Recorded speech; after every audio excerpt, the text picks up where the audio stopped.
Hello, everyone, and welcome to the Stephen King Cast, one man's musings on the works of Stephen King. Each week, I will review one entry in the bibliography of Stephen King in the chronological order of publication. And what I'm doing today is I'm going to kick off my examination of the TV adaptations of the works of Stephen King by looking once more at the 1990 It TV miniseries starring Tim Curry. Now, the reason why I'm looking at this again, I have reviewed it once upon a time. Over a decade ago, I dove into it with a 3-part review of the book, along with a bonus episode, and then I reviewed the TV miniseries. What I'm doing now is I'm looking once again at that TV miniseries, but now looking at it with some time having passed between that original review and now, which, if you take into account that original review and now, something big has happened in pop culture.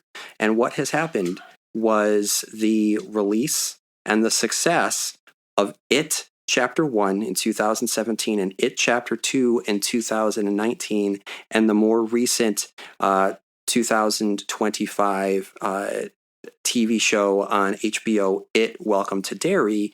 And through these 3 different projects, the thing that it has at its core is this legendary performance now. And you can say that it is now a legendary, which seems crazy to me because, well, I mean, we're almost at 10 years since that first It Chapter 1 came out, which is crazy. I think it feels like it just happened yesterday, but it is now legendary. This Bill Skarsgard performance of Pennywise the Dancing Clown, which for 30 plus years, that was a legacy that you threw at the feet of Tim Curry. It's funny. My wife and I, during Christmas time, we were watching Home Alone 2 with my daughter, and Tim Curry was in there, and my wife and I are cracking up at his reactions, and we were talking about watching Clue, and we talked about, and I said to my daughter, who, being a child of pop culture and through osmosis, though she has never seen the It movies, she is aware, even if her father wasn't the host of the Stephen King cast, she is aware of Pennywise the Clown.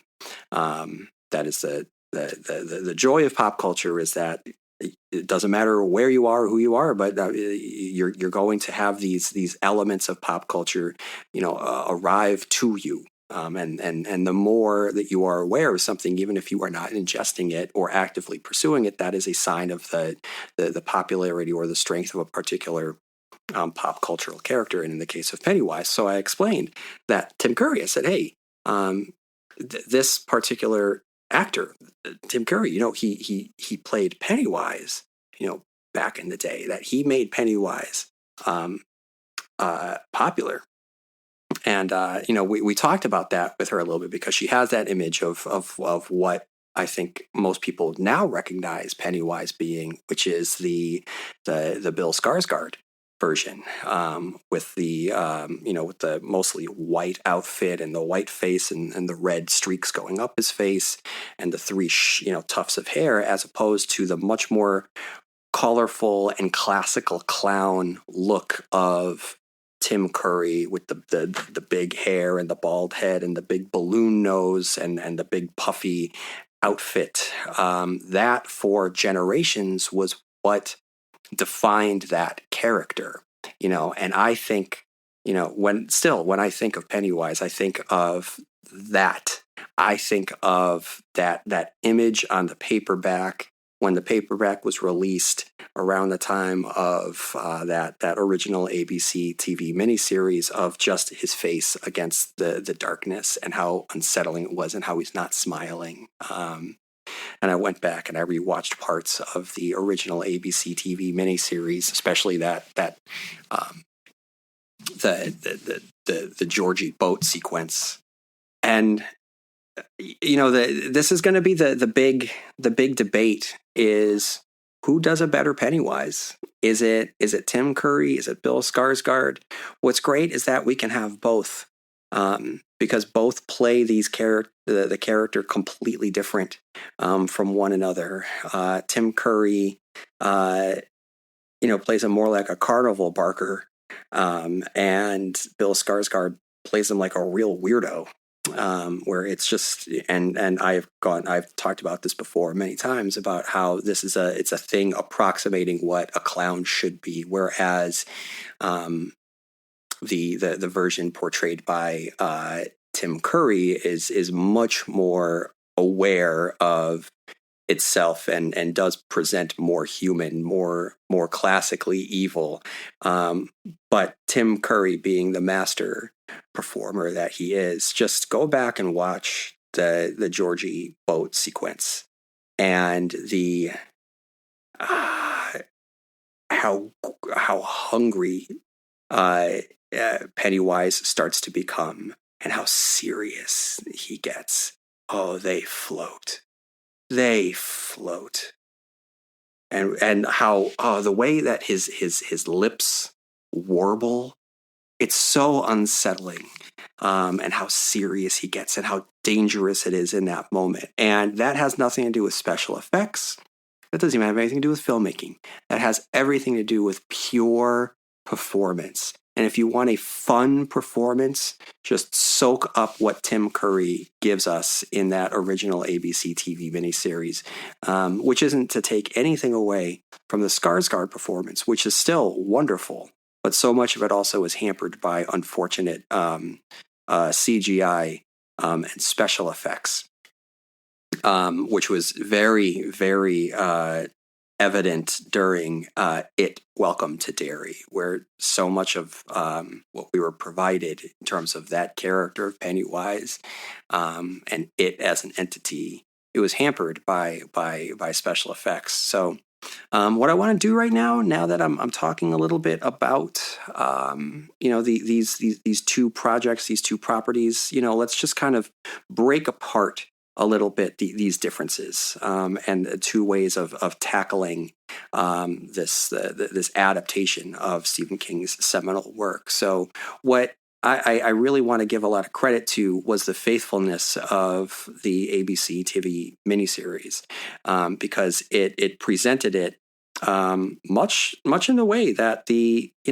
both adaptations went with a two-parter, and what the ABC TV miniseries did was that it kept it much more faithful to the structure of King's novel by having it have both the childhood and the adult storylines occurring simultaneously, whereas the movie versions simplified things and really focused first on the children's story and then in the sequel the adult story.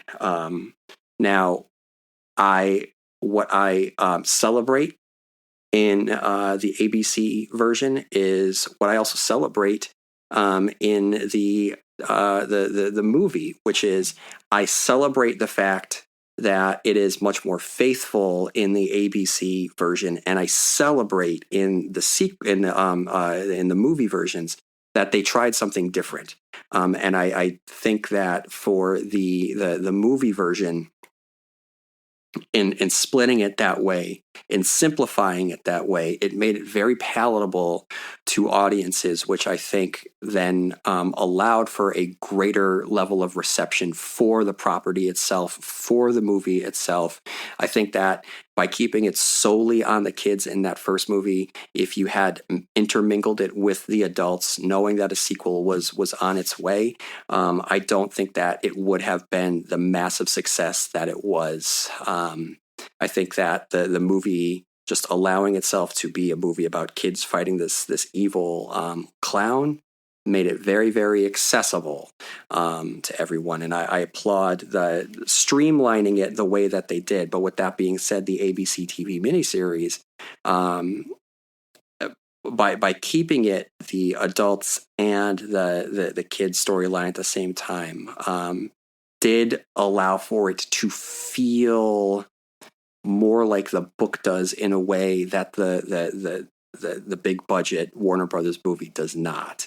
Because when you have us as a viewer, in the case of us watching it, or in the case of us being a book reader, reading and going back and forth and seeing how the passage of time has affected these characters, it builds in a level of nostalgia and a passage of time and a deep sadness and an urge for reunion in a way that doesn't exist within the movie versions. And I think that that is an inherent part of what makes the book experience so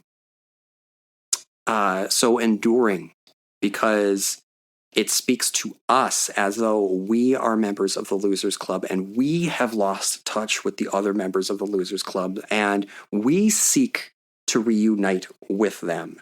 And by focusing only on the kids' version of events and that kid timeline in It Chapter 1, it robs the audience of that of seeking that reunion, because it's not built into the structure of the story. So by keeping it more closely attuned to the structure of the book, I think that it builds in a sensibility and a tone that the movie version does not. I think and that's important to capturing that feeling that makes the book so rich.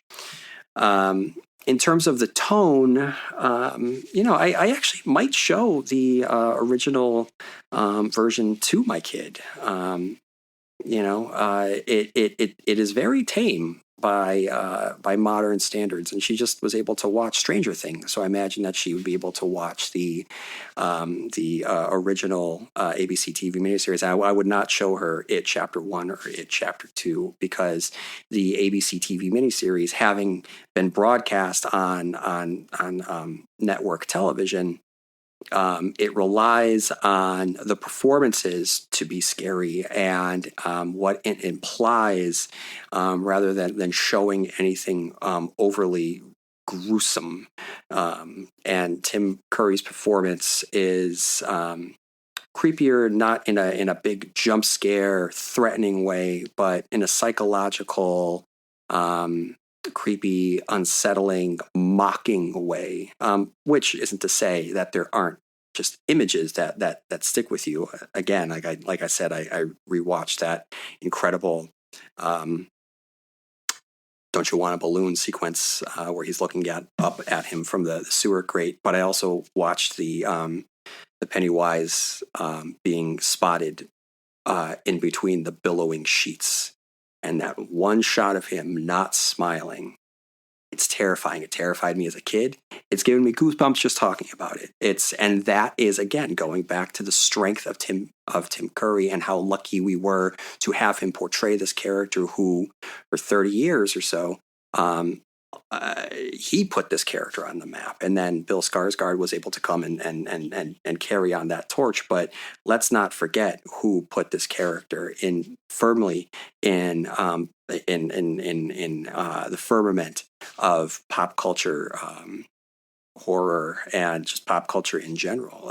Entire generations were raised on these ABC TV miniseries, and Tim Curry's performance as Pennywise, which, again, it doesn't show him eating people with blood dripping down. We do see the sharp teeth, and we see the suggestion of him eating, but more it is him mocking the losers as adults, him laughing and pointing at the children and showing them that he can come for them at any time, and creating a sense of threat and danger that the kids are never safe. I like the glossiness of the new movies. I like the performance of Pennywise and the kids in the movies, but I don't know if I could say that these movies are scarier than what was in the original ABC TV miniseries, because, like I said, what Tim Curry was able to do, and what the filmmakers were able to do, within the that original miniseries was create a sense of danger that Pennywise can get you all the time without having to rely on the blood or the gore or the violence.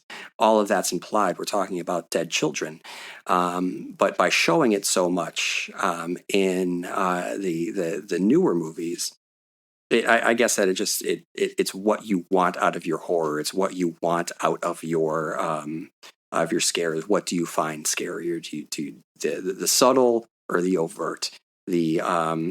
The suggested or in your face. For me, it's always going to be the more subtle things that are going to stick with me than to just dive into the blood and guts and the special effects. So for me, the ABC TV miniseries, that is something that I respond to.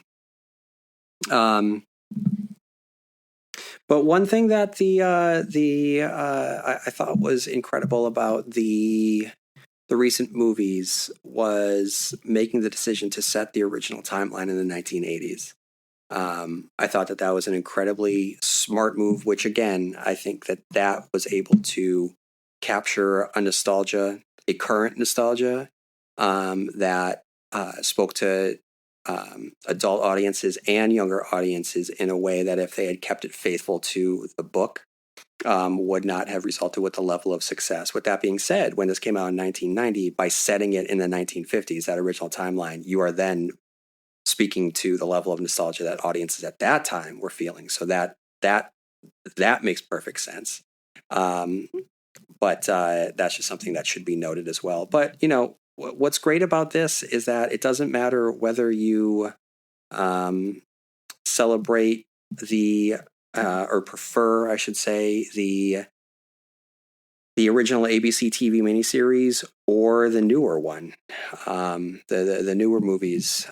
We are lucky as Stephen King fans that his character of Pennywise and the story of the losers has successfully been reimagined, first as an ABC TV miniseries and later as a successful 2-part movie, and has allowed an actor to be able to put his own spin on this character, first with Tim Curry and setting the stage and bringing this character to life and letting this character exist as a memorable monster for 30 years, and then to have Bill Skarsgard come and completely do it in a different way, in his own way that is just as legendary and just as memorable and just as creepy in his own different way.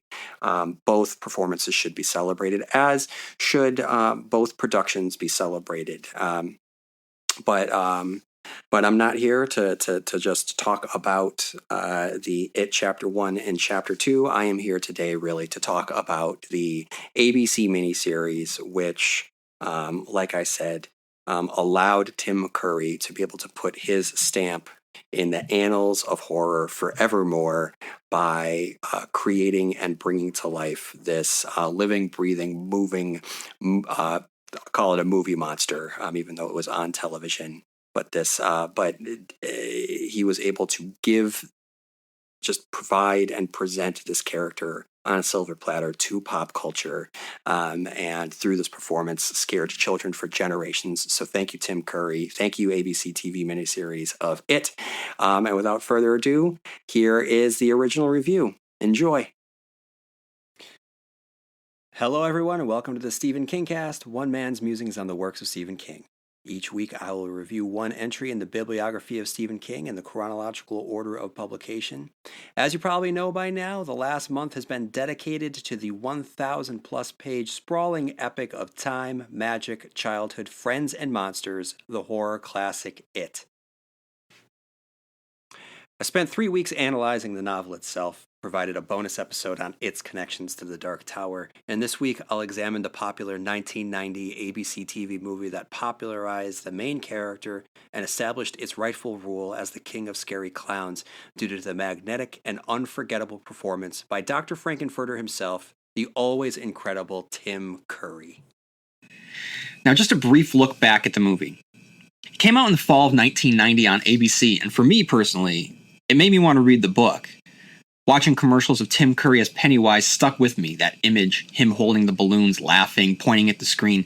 It held me in a vice-like grip, and it just wouldn't let me go. The following March, I picked up the book, and it changed my life forever. As you'll see in this episode, I'm critical of the movie, but I'll say this. If it wasn't for the movie, you wouldn't be listening to the Stephen King cast right now.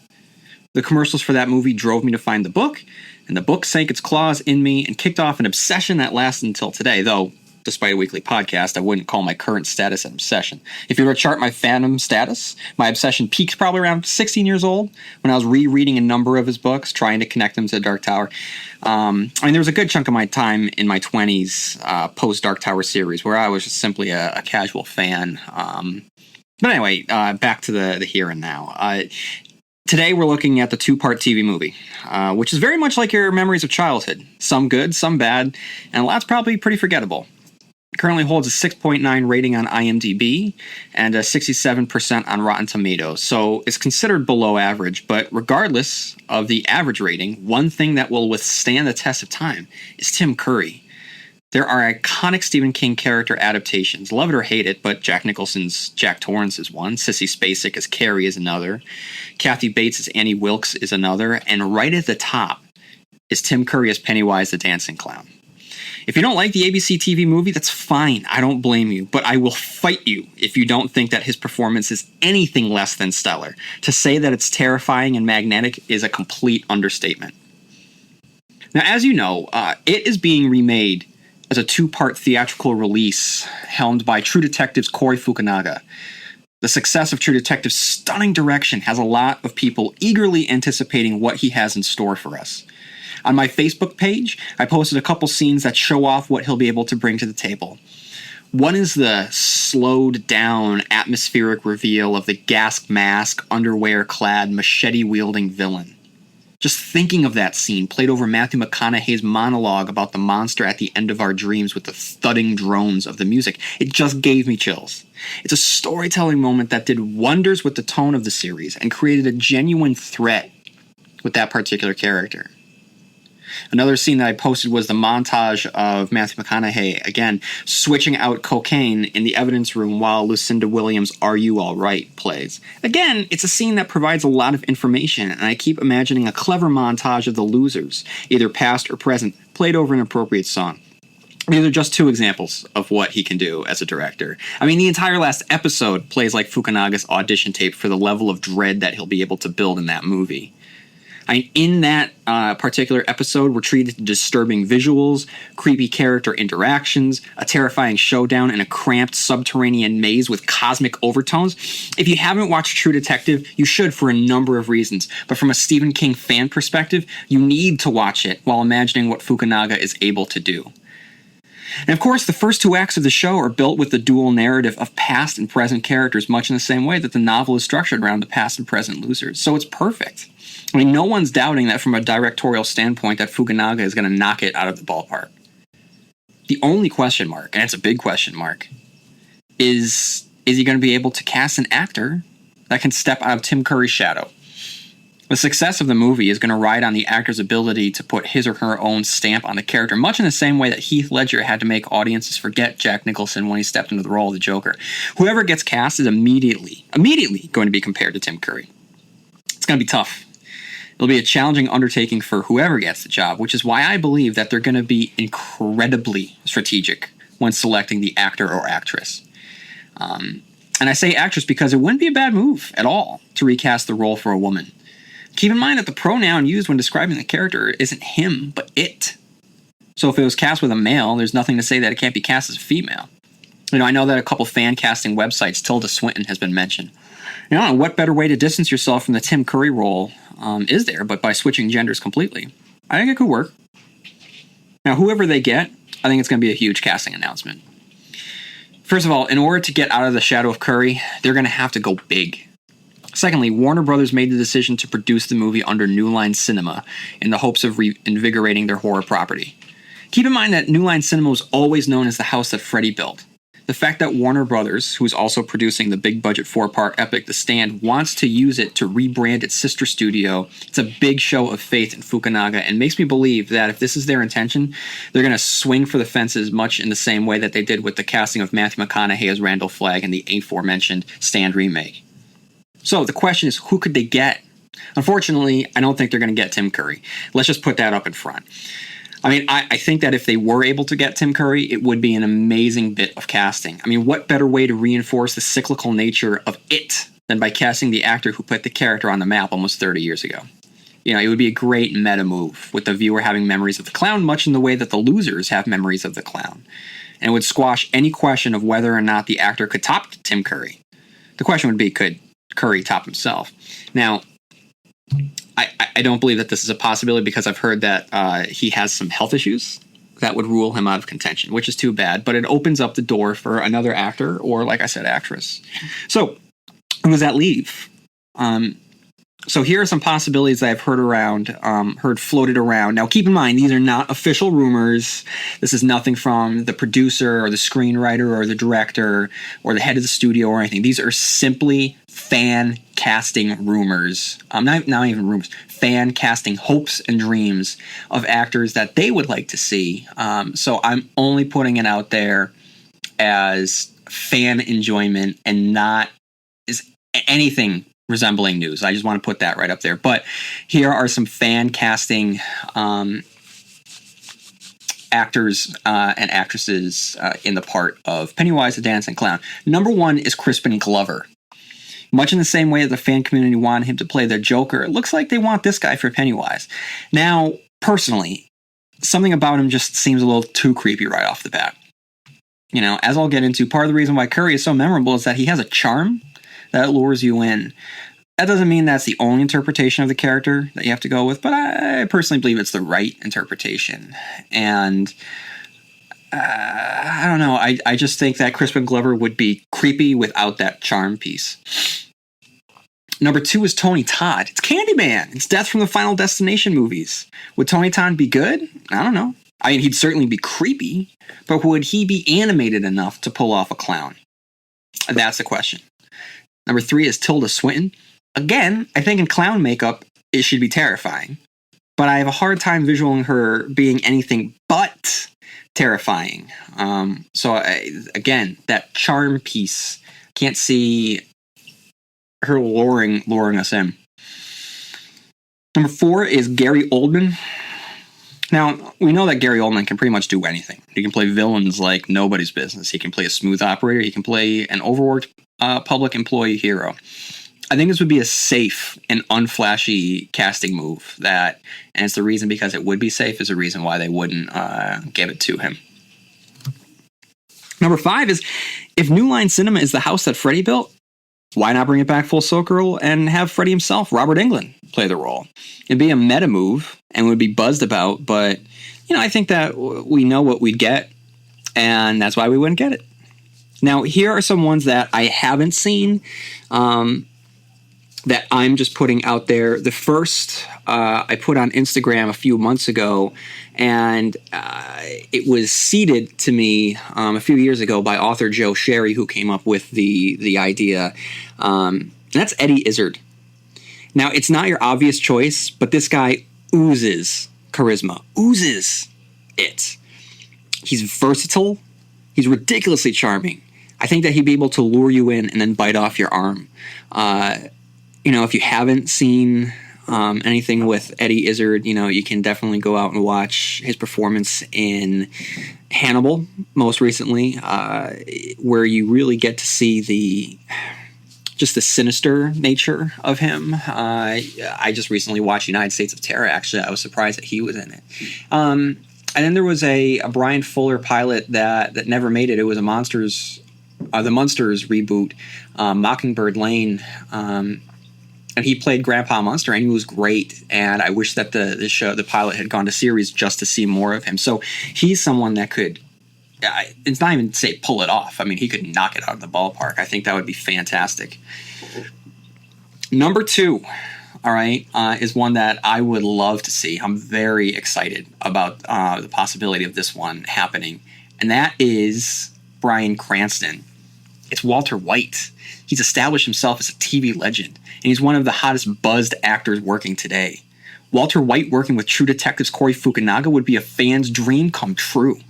And when it comes to versatility, I don't know if you could do much better than him. Look at his range. From Malcolm in the Middle to the various range of emotions displayed during Breaking Bad. He can play goofy, charming, funny, terrifying. In the final episodes of Breaking Bad, we see him fly through a flurry of emotions in a space of seconds. This rubber band ability to snap from one emotion to the next would be needed in crafting the unpredictability of the character. He would own Pennywise in a way that most other safe bets wouldn't. So I think that the internet would explode if Bryan Cranston was cast in this role.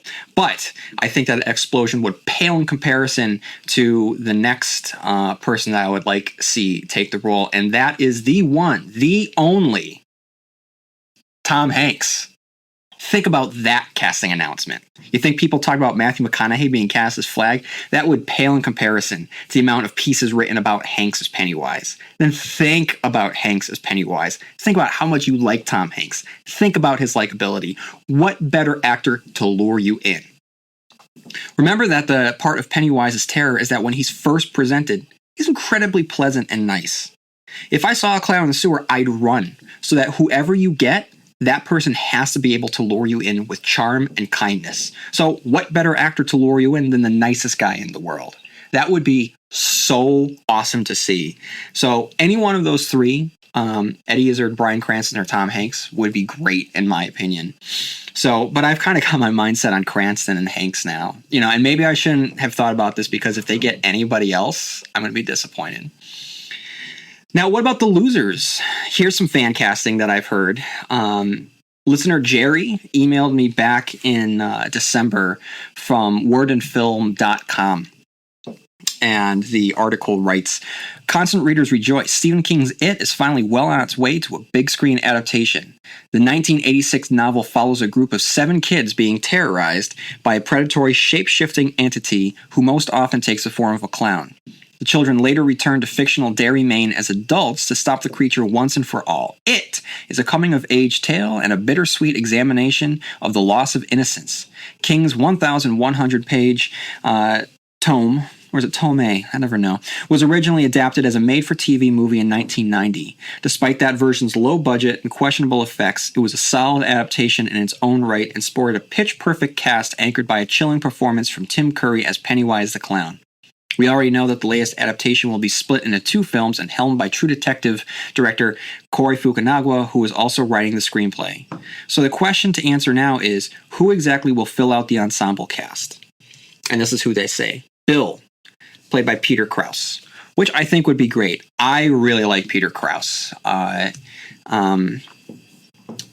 Well, I'll get to that in a second. Then we have Beverly Marsh, Jessica Chastain, Ben Hanscom, Michael C. Hall, Eddie Kaspbrak, Ben Foster, Mike Hanlon, Idris Elba, Richie, Zachary Levi, Pennywise, Jackie Earle Haley. My thoughts, I wouldn't want to see Jackie Earle Haley as Pennywise. I loved him as Rorschach and Watchmen, but I just can't see him as Pennywise. As for the others, Jessica Chastain would be awesome as Bev, and I know that fan casting has also pinpointed Lauren Ambrose as being a serious contender. I'm going to throw out, even though she doesn't have red hair, Abigail Spencer, who I think is phenomenal. But like I said, Peter Krause would be rock solid as Bill. I think that is a very, very charming, magnetic actor. On a side note, about 10 years ago during a reread of The Dark Tower, I pictured a young Peter Krause as Eddie. Peter Krause would be good, but the guy that I was envisioning while I was rereading it most recently is Corey Stoll, who will be seen in the upcoming Ant-Man movie, who is the star of The Strain. And the thing that's great is that the dude's bald, and I would like to see the protagonist of a 2000 whenever it comes out movie be a bald guy. I think that would do wonders for the progression and it would be a big step in the world of bald actors. Now, I can't really picture really any of the actors for any of the other roles, but Idris Elba, as much as I love that guy, does not scream small city librarian to me. If Idris Elba was in the role of Mike, there'd be no need to assemble the other losers, because I just think that Idris Elba would have beaten the clown to death years before. So, enough of my opinions on the fan casting. Who would you like to see play these roles? I think that that's more important. So if you have anyone in mind, feel free to write in at if you have anyone in mind, just write in at stephenkingcast@yahoo.com. So let's just jump into the 1990 miniseries. How about that? So it begins with very creepy calliope music that cuts to a very dated logo before segueing into clever use of the photo album, showing us the actors while simultaneously introducing us to the tones of the story, of the time and the memories. Then it reaches just a little too far and hits us over the head with creepiness, with fake lightning crashing in the sky. And I think that this opening sets the stage for how this adaptation is going to go. Some parts are inspired, while others are borderline parody. Now, with that said, the movie opens with an original scene not present in the book, with a little girl on a tricycle singing the Itsy Bitsy Spider, which is such a great nod to the events still to come. And the Itsy Bitsy Spider, as you'll know from the first podcast review of the book, it's a super creepy song. And then we get our introduction to Pennywise. It's just a laugh. It's all that it takes. It's just a laugh, a fun, goofy little laugh. And just thinking about that laugh just gave me goosebumps. Director Tommy Lee Wallace smartly frames the shot through the perspective of the girl, the camera turned up at the billowing sheets of laundry blowing in the wind. We get our flash of a clown through the sheets, a nice friendly smile, and then again, not so nice. It is such a powerful scene, so terrifying. There's going to be parts in this movie that are just so goofy, but they definitely stepped with their best foot forward on this one, and it's very, very effective. And then we meet Mike, whose interaction with the cops provides all the information we need to know at the moment. 6 kids are dead or missing. He's the librarian. The cops are clueless. There's something wrong in Derry. And at the crime scene, we get a photo of Georgie.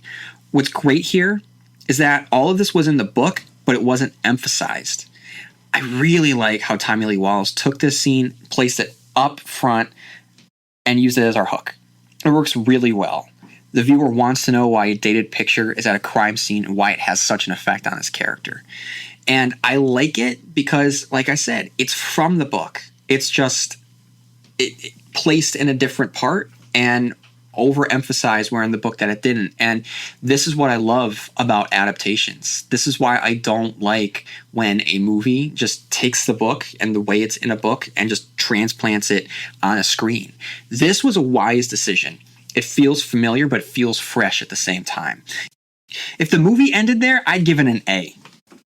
It has an effectively chilling introduction to our villain, as well as an equally effective opening with one of our heroes who remains steadfast in the pouring rain. Unfortunately, the movie doesn't end there. And unfortunately, we meet Bill, who rather than being bald, has a lustrous ponytail. Nothing against Richard Thomas, seriously, nothing against him, but he just does not scream leader of men to me. It's the first of many casting decisions that just aren't the best. And then we're given the first of 6 sequences in which the adults overreact to the horrors presented within childhood. The segues in and out of 1967 are awkwardly staged, with the adult actors mimicking the motions, hand gestures, and poses of their younger selves. It's an unintentionally funny transition from present to past and vice versa, and it's so painfully dated that I could very easily see the technique used by, Tim and Eric in Adult Swim in a late night nightmare retro comedy. Now, right now, I'm sure that listener, Tony Bargatti, is probably yelling that I don't even like Tim and Eric, which I don't, but it doesn't mean that I can't see them using this framing device for an extended repetitive nightmare sequence in one of their skits. Do you even call them skits? I don't know. Anyway, we're then presented with a fade out to 1967 with the late Jonathan Brandis sick in bed and the paper boat sequence. And we're introduced to a major problem in the movie, and that's the child actors. I mean, half of the narrative takes place in the past, and it's up to the actors to sell us on the magic of childhood. Problem is, to me, they don't. And it's not necessarily their fault. In the novel, the gravitas of the events of 1958 could be cheesy out of context. And without the delicate hand of Stephen King and just everything that's so personal about childhood from the author being just transcribed into the page, and that intangible X factor that leaks from the author, into the work itself, I find them cheesy here. King made it work, and to me, it doesn't work in the movie. It doesn't take long, however, for Tim Curry to pop out of the shadows under the sewer drain. Now, the British actor adopted a very strange New Yorkish accent, and he just revels in every line reading. The scene itself happens so quickly, it would be forgettable, I think, that if it weren't for Tim Curry's performance.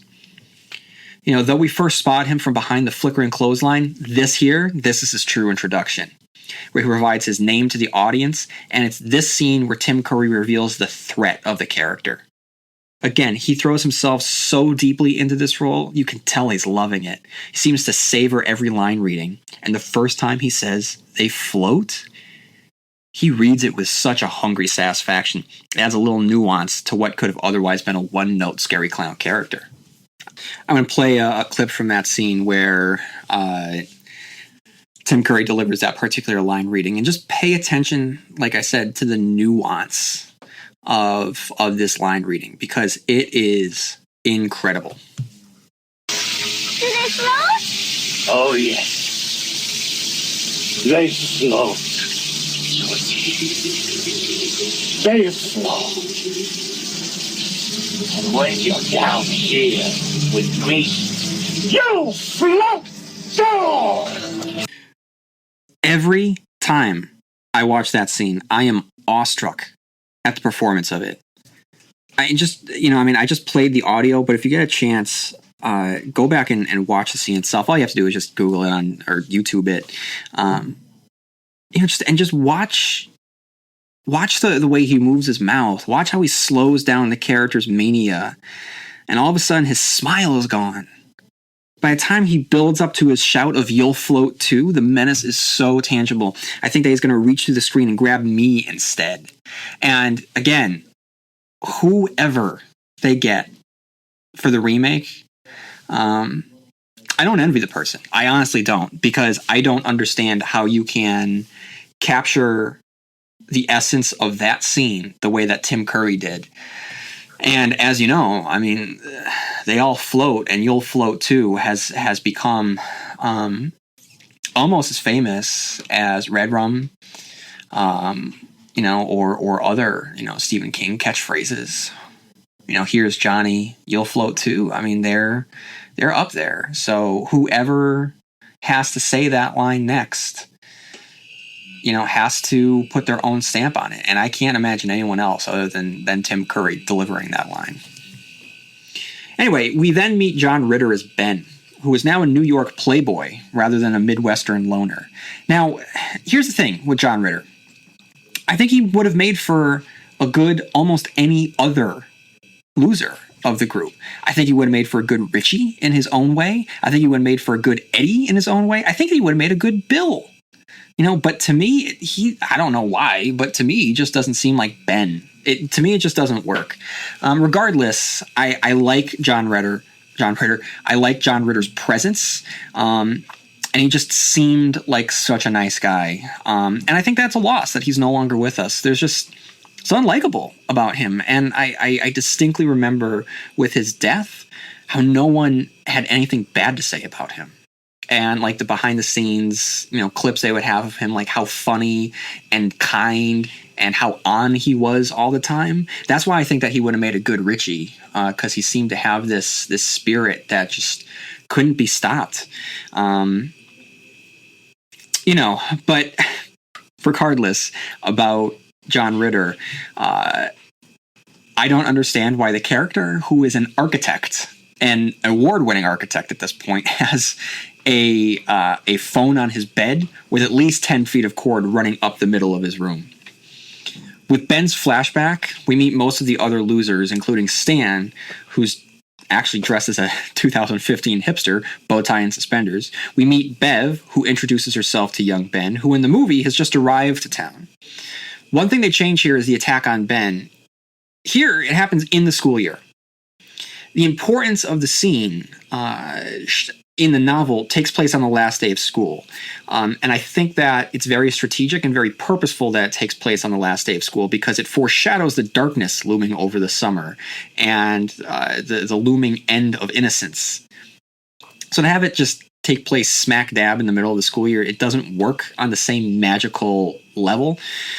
Regardless, we're treated to the Barrens, and we get a great sense of the wilderness there. And any issues I have with the movie don't extend to the location of the Barrens. I think that was well done, very well done scouting. And during the scene, just as in the novel, an attack by Henry's gang causes Eddie to have an asthma attack. And this causes Bill to flee to get the inhaler, but it's for nothing, as by the time he returns, Eddie's up, walking about, just spewing exposition. It really fails to show the crippling psychosomatic quality of Eddie's asthma attacks. And Ben, meanwhile, he isn't fat. He's stocky, but he just looks like he should be playing football. I don't really think that he would be as tortured by other students, by Billy or by Henry and the gang as much as he is. To me, he doesn't look fat at all. A change in the movie is the inclusion of Ben's dead father standing in the Barrens rather than the mummy as depicted on the bridge. It's kind of too bad because that scene really stands out to me, and I really look forward in the remake. I hope that they include it. Because like I said, just the image of the stars starting to come out, and King captures it perfectly with it being that January cold and just how cold it is, and the stars look like diamond chips up there, and the clown is standing on the ice, not casting a shadow, and the balloons are going against the wind. It's so horrifying, and there's such a wrongness about it, and it's such a vivid image that I really would like to see it translated on screen. With that said, I really like the image of Ben's dead father standing perfectly still in the water. It's very creepy, it's very effective, and I also love the image of the weed-covered skeleton lurching from the water. So even though we are not treated to the clown on the ice, we are treated to a pretty vivid image in its own right. And then we meet adult Bev, whose clothing line is emphasized here, and we first meet her at work rather than home. And again, like I said earlier with the introduction to the movie, I appreciate changes like this because it doesn't detract from the characters. It sticks with the book. It just plays out different enough to feel fresh. With that said, we still get the bedroom scene with a very unconvincing Tom. And as much as I didn't like the scene in the book, it's such a watered-down version here. I just wish they'd gotten rid of it. In the flashback, we meet creepy Alvin Marsh, and creepier Ben, actually, who exhibits qualities more akin to a stalker than a love-struck boy. Standing in the bushes staring at her. And when they first meet, he stares her down in the classroom like a lion about to eat his prey. And in the movie, it's Ben who introduces Bev to the group, and I don't understand why he has to introduce them. Seeing as how they're in the same class, it doesn't make sense. And then we meet Stan and Richie. Richie, by the way, is played by Seth Green, who's pretty obnoxious, but also very, very pretty great, I'd say, as Richie. You can tell that there's something different about his quality of acting compared to the other characters.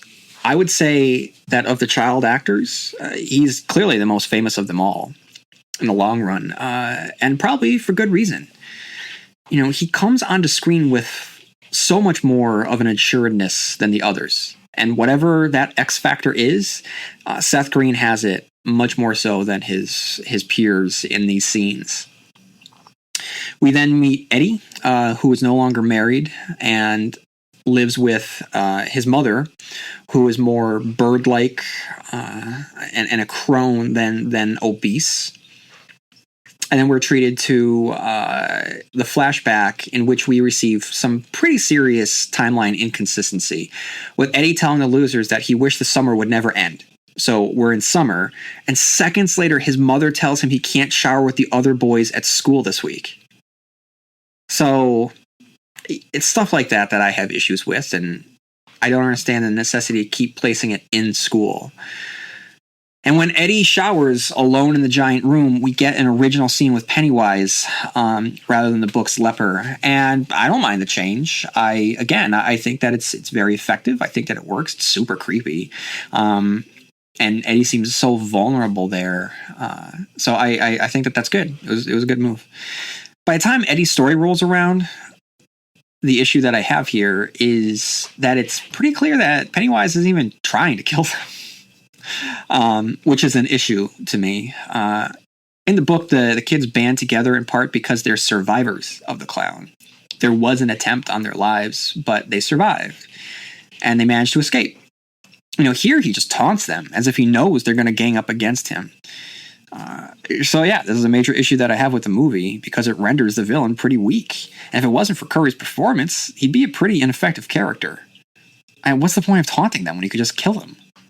Recently Seth Grahame-Smith, the screenwriter of the remake, stated that the new film will bring back some of the viciousness that of the book that they couldn't do with the miniseries because it was for broadcast. Now, I hope that doesn't mean that we're going to get gore for gore's sake, but instead means that the children will be in actual danger, because at no point do I feel as though the kids are in actual danger. We then get our introduction to Richie, played by Harry Anderson, changed here as a stand-up comedian rather than a DJ, which is a change that I think fits the character better. In the flashback, we see Richie attacked by the werewolf. And before that, we actually get a cameo from William B. Davis, famously known as the cigarette-smoking man from the X-Files, who orders Richie into the basement of the school to get Bev's father, a janitor, to clean up the cafeteria mess. There he encounters the teenage werewolf who, again, doesn't want to kill Richie, just taunt him like all the others. We then get Mike, who presents to the class about Derry. We get the apocalyptic rock fight, and we get the possessed photo album.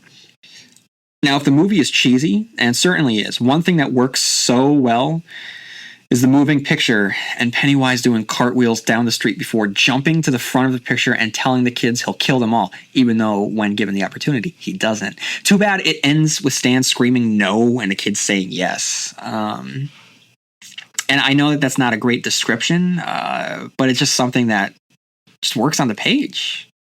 Right? Stan's refusal to acknowledge the things that are occurring and the other's insistence that yes, something is happening and the only way to combat it is to acknowledge it, embrace it, and do something about it. It works in the book. It does not work here on the screen. You know what else doesn't work? Jonathan Brandis staring off into the distance and having his "help me, you killed my brother Georgie, you bastard, let's see you now scene. I hate it so much. It should be a very vulnerable scene. It should be memorable. It should be a turning point. It's putting someone out there that doesn't have the capabilities to deliver this scene, and just setting him up for failure, which is what happens in my opinion. It does not work. Anytime you have someone shouting to the heavens, it's going to come across as histrionic and cheesy. So you need to be able to frame it in a way where it works. Here, having young Jonathan Brandis attempt it does not work. Shame on you guys for doing that to poor Jonathan Brandis. And then the first of the two-part movie ends with Stan, who remembers heading into the sewers through the pumping station. The standout scene here is the coming of the deadlights in the pipe, which takes Belch. Just the way that it comes, and there's the music and the sound, and you just see the rotating lights through the holes in the pipe looks awesome, right? And then it grabs Belch, and just the way it slowly pulls him in, very uncomfortable, like his back must be broken, and just pulls him in, and you just see movement in the well or in the pipe and just slurping noises. It's very disturbing. And then all of a sudden the light starts to come back. It's really well done. It's so well done. But unfortunately ends with the overdramatic shot of Henry's hair turned white. And it's the best that we're going to see of the deadlights, because as I'll talk about later, the deadlights really make no sense in the movie whatsoever. Works perfectly in the book. I think, others might think otherwise, but to me, the Deadlights work in the book because so much more time is spent with those cosmic overtones. Here, not as much. And then we get what's supposed to be a climactic battle, which seems lackluster, just so lackluster compared to the book. In the book, the kid's final battle with it corresponds with the adult final battle with it. And both take place in a fairy tale cavern, as well as beyond time and space. Comes about after 1,000 pages and after we have spent a significant amount of time. In the book, it builds and builds and builds to this moment. In the movie, Bill has his "you killed my brother, shout out the sky" moment, and then bam, we're off to kill the monster. And then we return from the sewers, we get the "swear to me" scene. Again, it's cheesier than it should be. So here, take a listen. Swear to me! Oh, I'm sorry. Wrong clip. My bad. I don't have the actual clip. But it's one of those things where, I mean, even if I did play the clip, it wouldn't capture the awkwardness of it, of Jonathan Brandis staring off across the water, of the cheesy group hug at the end. To me, it just doesn't work. Again, I don't think that it's Jonathan Brandis' fault. To me, it's just a clunky line. And a clunky series of lines from each of the subsequent losers that any actor would have had difficulty getting it across, let alone a child actor. In part 2, Bill returns to Derry and reunites with Mike. One thing that Tommy Lee Wallace gets right is the reveal that Mike lives in what was called Poor Town and still is. Mike reveals Silver to Bill, and that to me, it can't measure up with the book. To me, in the movie, Silver is just a bike. In the book, it's so much more than just a bike. With that said, I think that Tim Reed does a hell of a job selling us on it. I think that, in general, Tim Reed is fantastic in this movie. And I think that anyone that plays the part of Mike, just as anyone playing the part of Pennywise is going to have big shoes to fill. I think the exact same thing with Mike, that I think that Tim Reed was phenomenal in a very, very understated role, right? And one that clearly is the least flashy of all of them, but one that is integral to the narrative. And I think he does he's the glue. He's the glue that holds everyone together. I think he does a great job with it. And we check in with Richie, who rather than Ben is the one going to the library. And fittingly, Harry Anderson plays Richie's fright during the scene is wildly comedic, which gives the movie a little bit of levity, and I appreciated that. I think all in all, this is a great scene with exploding balloons filled with blood and a super annoying Pennywise who is shouting so loudly that Richie comes across as a lunatic to the librarian. It's a chaotic scene full of madness that I think really encapsulates what the character of Pennywise is all about, and I wish that more scenes had this kind of mania and truth. Everything else seems very, very sentimental and forced, but this one rings really true to me. I liked it a lot. Ben takes a trip down to the Barrens soon after and watches a young 90s version of himself get terrorized by some bullies while he crouches in the bushes like a child murderer. Despite the recent murders, the terrorized boy isn't really concerned if there's a strange man lurking by the water. And way to stop the bullies, Ben! On his way out of the Barrens, he drives by Pennywise on the side of the road, which is a truly unsettling image of a clown standing at the edge of the forest and just pointing at the camera and laughing. It's super creepy. And then we have the Eddie placebo scene, which to me is the perfect example of how toothless this movie is. On one hand, you have a clown that truly doesn't want to kill kids, and here you have a Mr. Keen that's pretty harmless. In the novel, King made great pains to show that behind Mr. Keen's demeanor, and despite his seeming want to help Eddie, there's a streak of sadism, where he enjoys the torment that it causes the young boy. With Mr. Keen, King personified the adults in Derry, and that is missing here, with young Mr. Keen depicted as just genuinely kind, someone that just wants to help Eddie. And I think that that's a huge missed opportunity in really showing the horrors of Derry. And then we get the Mrs. Kirsch scene, which I think plays out nicely. When Mrs. Kirsch starts slurping the tea the way that she does, it's really unsettling. And then the image of a rotting elfin marsh in the dress is horrific. The only thing more horrific than that is apparently that in England at this time, it's all the rage for the men to grow ponytails, as evidenced by not only Bill, but Audra's agent, director, whoever it is. Regardless, if the two men in Britain in this movie are any indication, then it stands to reason that 100% of males in the UK had ponytails in 1990. We then have the reunion, which includes a swooning Bev and an even more hysterical Eddie, and our big chill dinner montage. I don't like the scene, and again, this feels very forced to me. But what I do like is the nice little Chinese fortune cookie monster effects. I think that whoever did the effects in this movie, I think did a really, really good job. I'll get to that later. And then we head over to the library, and I think that in a nice bit of consistency, when we're back in the library, we see the remains of the blood-splattered balloons.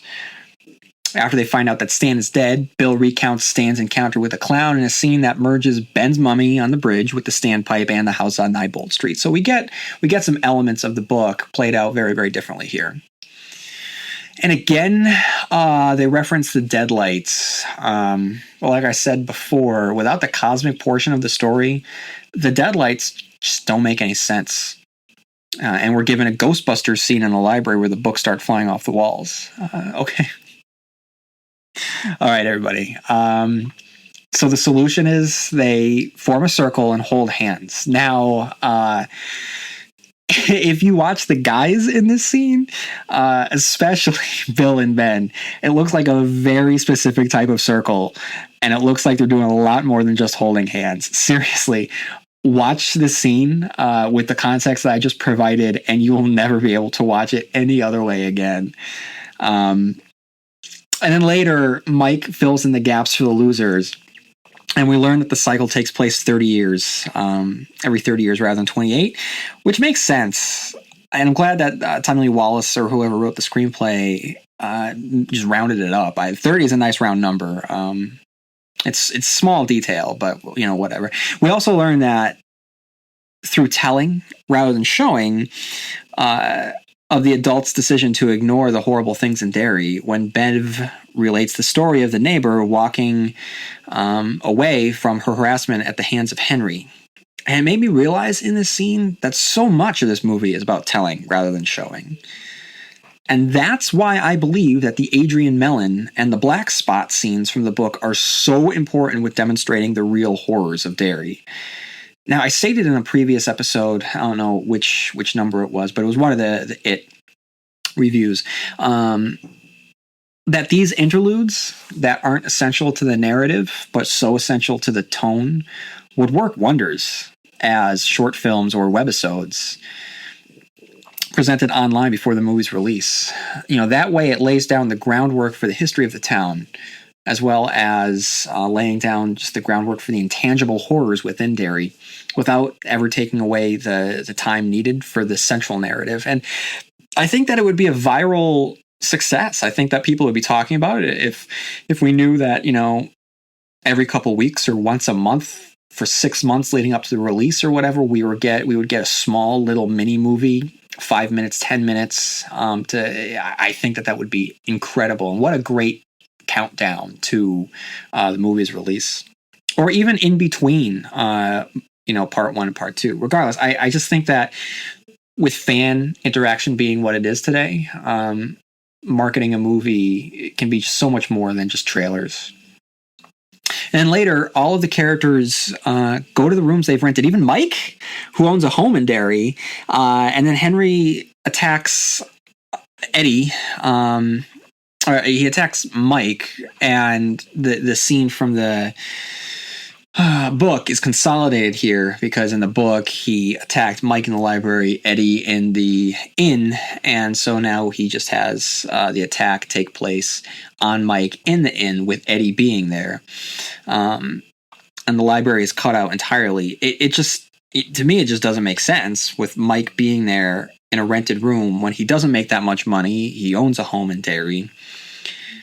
However, with that said, this scene does include Ben making out with Pennywise, which is a nice misdirect and a cruel gesture from Pennywise to Ben, playing on his very vulnerable heartstrings in a way that the novel counterpart never did. Plus, it includes the great "Kiss Me, Fat Boy" line reading from Tim Curry. And after Mike is nearly killed, the losers decide to amscray until Ben convinces them otherwise, and we get another flashback to young Ben asking for help, just in case we'd forgotten the scene, which had taken place less than 2 hours before.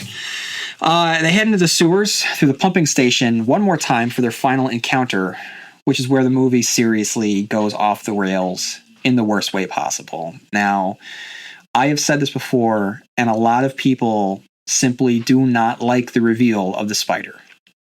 That dislike is extended to the book, and I think that a lot of that has to do with the reveal of the spider in the movie. If you listen to the 3-part book review, you know that King constantly teased and foreshadowed the ultimate spider reveal. And when the reveal itself comes, it comes at the climax of both the 1958 and the 1985 storylines.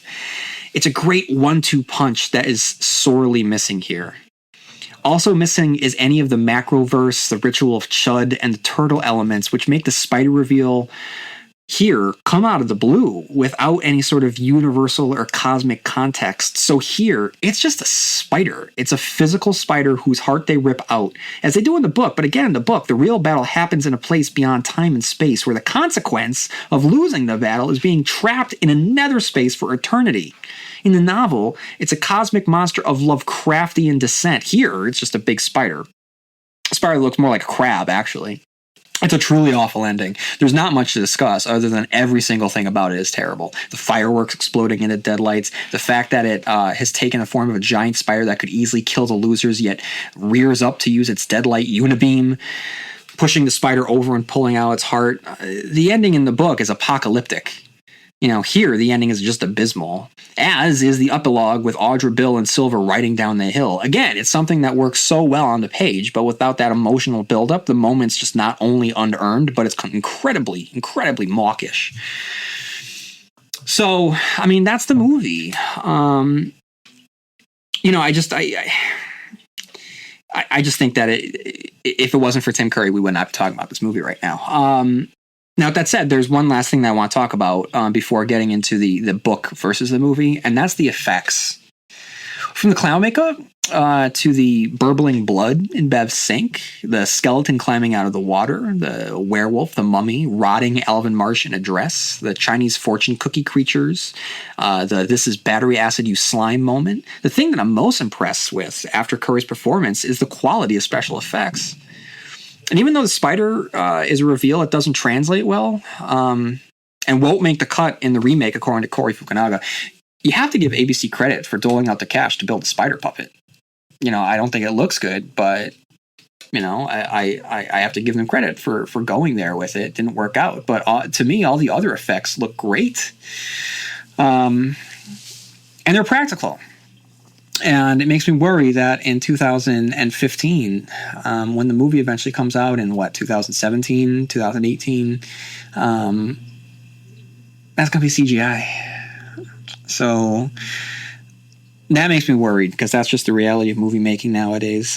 Now I just want to get to the longest book versus movie section of my movie reviews. Typically, when I review a Stephen King movie, I compare parts of the book to parts of the movie to see who the definitive winner is.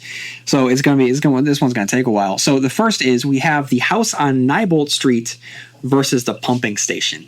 Okay, so as you know, the house on Neibolt Street plays a significant role in the novel, but does not make an appearance here. Instead, we get the closest thing to a creepy house, and that's the pumping station. So I would say that you have to take these two concepts and hold them up against each other.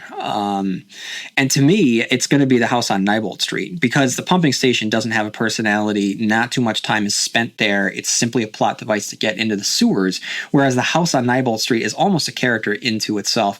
And it is your childhood haunted house, right? Where the boogeyman lives. It's really terrifying. So I mean, it's not even close. I have to go with the House on Neibolt Street. Then we have the book kids versus the movie kids, and I'm going to break them down one by one. So book child Eddie versus movie Eddie. Nothing against movie Eddie, but child Eddie comes out of the book as being one of the most brave characters. He's the one that really goes through an arc. He is his asthma is built up more. It's more understandable. It's more sad. The relationship he has with his mother. It's just more and better in the book. So I'm gonna go with book Eddie. Book Kid Ben versus movie Kid Ben. Again, I'm going to go with book Ben. Book Kid Bev versus movie Kid Bev. I'm just going to go with the book. Book Child Stan versus movie Child Stan. I'm going to go with movie Child Stan. And I don't remember why I wrote that, but I guess I had to have had a reason. I don't know.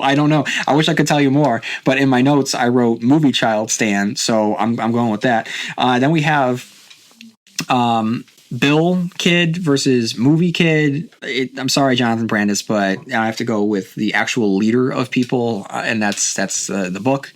And then Mike Kid from the book versus movie child Mike, and again, I'm going with the book. Now we have Richie, the kid, the book versus the movie, and I want to give. Look, it's the book. It's the book because Richie, as you know, if you listen to the 3-part review of the book, Richie plays a significant role in both the child and the adult portions of the novel, as a child and as an adult. But so it's a book because he's not just a member of the Losers. He's the number 2. He's the right-hand man. He's a leader in his own way. But I really want to give props to Seth Green here, who handled this difficult character well. It's not necessarily how I envisioned him, but he did such a much better job than I remember. I think it's clearly the best of the bunch of the kid actors. It's just I would go with him, but it's just that the character in the book just really comes off the page. Now we have the adults. So Eddie, book versus movie. Now I mentioned in the book how it could be interpreted that Eddie was gay.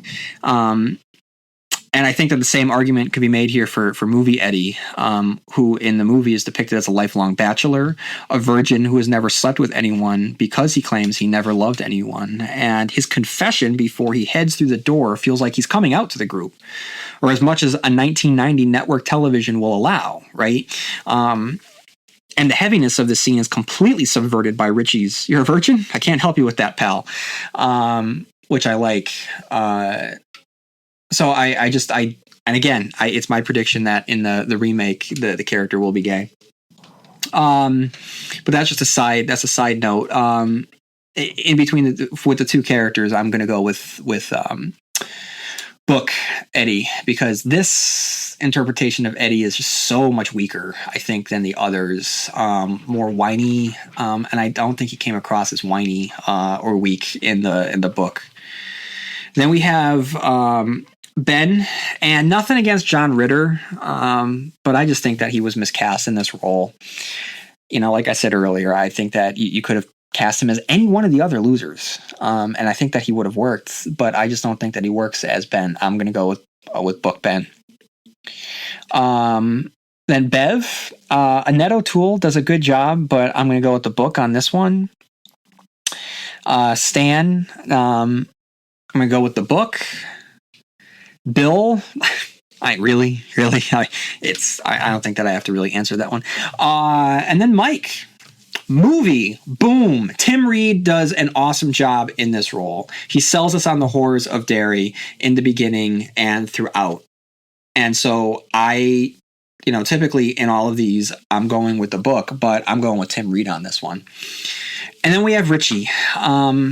And you know that I think that the Richie character is important to the story. And I'm partial to saying book Richie on this. But I can't say that book Richie is better than Harry Anderson. So I'm going to go with a cop-out on this and say tie.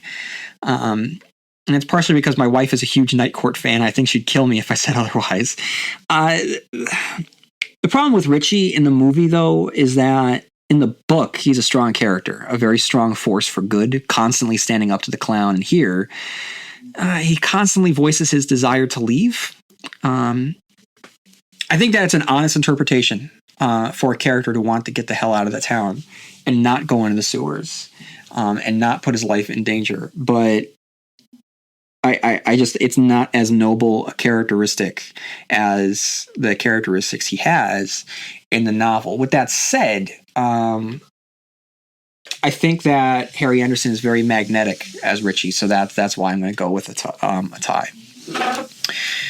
Hey guys, and then the last character we have here is a tough one to talk about, and it's Pennywise, right? It's tough. It's tough. You know that I think that Tim Curry is awesome, but as great as he is, the character is just not much of a threat. You know, in the book, he's ultimate evil. He's the boogeyman. He's it. He's a force of the thing that you are sure is there. You just can't see. And here, you know, he's a talker. He's not much of a doer. So I'm sorry. I have to go with the book on this one. How about the spider? Book versus movie? Sorry. I'm teasing. And then we have the deadlights. In the movie, like I said, it doesn't make sense. It's never explained, and the cosmic qualities of the characters aren't really presented. I do like the scene with the pipe and the noise that it makes. I think it looks cool. I think Belch's death is pretty memorable, but I have to go with the book because it just doesn't make sense in the movie.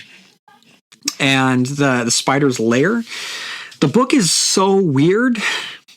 I have to go with the book. You know, it has the little door, which they do include, but it's just not the same. And the walls that are glowing, and it just, everything about it is just so weird. I have to go with the book.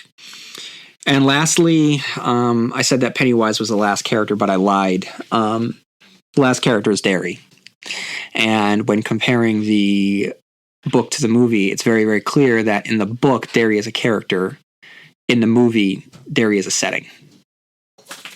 So, ladies and gentlemen, this is it. I am concluding my analysis of It, the movie, which brings us to the end of our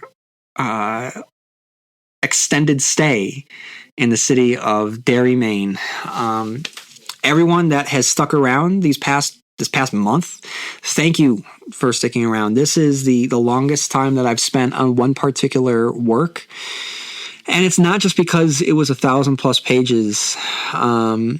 You know, King has written some other long novels. I don't think that it's going to generate as much content as this one did. I don't know if anything that he's written is going to be able to generate as much content as this one did. Or maybe not. I don't know. You never know. This whole rereading process has surprised me constantly with what I find things to talk about. You know, I didn't expect to say as much as I did about Christine, for instance. So you never know. You never know. You know, it's as much as a surprise to me as it is to all of you. But I do want to say that I think that it's clear at this point that it is something that really stands out to me, and one, it was the doorway for me. It was the gateway drug, so to speak, into the world of Stephen King. And I hope that everyone enjoyed it. And I'll be honest, I'm looking forward to moving on. And the next novel in the chronological order of publication is Eyes of the Dragon. So make sure you stick around for next week as I dive into that. As I release the Eyes of the Dragon review, I am also releasing a simultaneous bonus episode in which I analyze the connections between Eyes of the Dragon and The Dark Tower. So fans of The Dark Tower, make sure you stick around for that. All right, everyone. May you have long days and pleasant nights, and I'll see you here next time where MOON spells Stephen King Cast.